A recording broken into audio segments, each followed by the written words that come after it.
Hello everyone, কি অবস্থা সবার? আশা করি সকালেই ভালো আছো। আজকে চলে গেছিলাম আমরা নাটোর রাজবাড়িতে।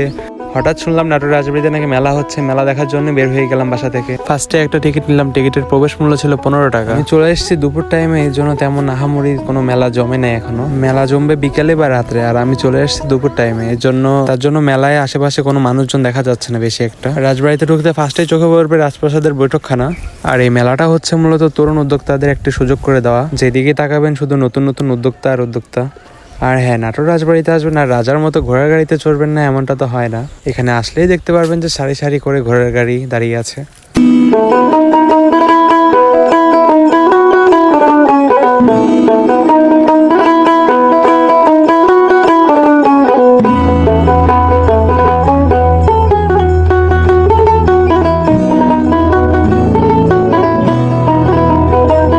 তো আজকে আর ভিডিওটা বড় করতেছি না, সবাই ভালো থাকবেন, সুস্থ থাকবেন, আল্লাহ হাফেজ, টাটা। নেক্সট কোনো ব্লগে দেখা হচ্ছে।